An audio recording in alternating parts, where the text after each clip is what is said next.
കാണുമ്പോൾ തന്നെ അറിയാലോ എന്താണ് ഉദ്ദേശിക്കുന്നത് എന്നുള്ളത്. ഒരു നോമ്പ് തുറയാണ് കേട്ടോ, ചെറിയ രീതിയിലുള്ള ഒരു നോമ്പ് തുറ. അപ്പോൾ നമ്മളുടെ വിഗമോള് നോമ്പ് എടുത്തിട്ടുണ്ടായിരുന്നു കേട്ടോ. അപ്പോൾ ഭവി ചോറ കൊണ്ടാവുന്ന രീതിയിൽ നോമ്പ് തുറക്കാൻ വേണ്ടിയിട്ട് കുറച്ച് ഐറ്റംസ് ഒക്കെ റെഡിയാക്കി വെച്ചിട്ടുണ്ട്. അപ്പോൾ സാൻവി കുറേ നേരം എൻ്റെ അടുത്ത് പറയുന്നു പച്ചമുന്തിരി ലേശം ഉപ്പും മുളകൊക്കെ ഇട്ട് തരുമോ എന്നുള്ളത്. ഓളും നോമ്പ് എടുത്തിട്ടുണ്ടായിരുന്നു, പക്ഷേ രാവിലത്തെ പുട്ടിലും ചെറുപയറിലും ഓളങ്ങ് വീണുപോയി. ഓള് ചെറിയ കുട്ടിയല്ലേ, അടുത്ത വർഷവും എടുക്കാമല്ലോ അല്ലേ. അപ്പോൾ വൈകുന്നേരം ബാങ്ക് വിളിച്ചപ്പോൾ സാൻവിക്ക് ഇതാ കരക്കിയും വെള്ളവും കുടിച്ചിട്ട് നോമ്പ് തുറന്നു. നമ്മളെല്ലാവരും ചുറ്റും ഇരുന്നിട്ടുണ്ട് കേട്ടോ, ഓളുടെ എക്സ്പീരിയൻസ് അറിയാൻ വേണ്ടിയിട്ട്. ഓൾ പറഞ്ഞത് ഇങ്ങനെയാണ്, ഇത്രയും നേരം തൊണ്ടയിൽ ഇറക്കാണ്ട് നിന്നിട്ട് വെള്ളം കുടിച്ചപ്പോൾ ഒരു പ്രത്യേക ഫീലിങ്സ് ഉണ്ട് എന്നുള്ളത്.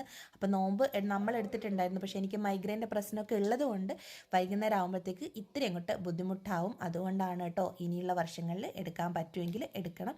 ഈ ഒരു മാസം ഈ ഒരു ചൂടിൽ ഇത്രയും വിശ്വാസികൾ നോമ്പ് എടുത്തിട്ടുണ്ട്. അവർക്ക് എല്ലാവർക്കും പഠിച്ചതിന് ശക്തി കൊടുക്കട്ടെ അല്ലേ. അപ്പം നമുക്ക് വൈകുന്നേരം വില്യാപ്പള്ളി മയ്യന്നൂരിലെ റെയ്താനിലെ മന്തി ആയിരുന്നേ.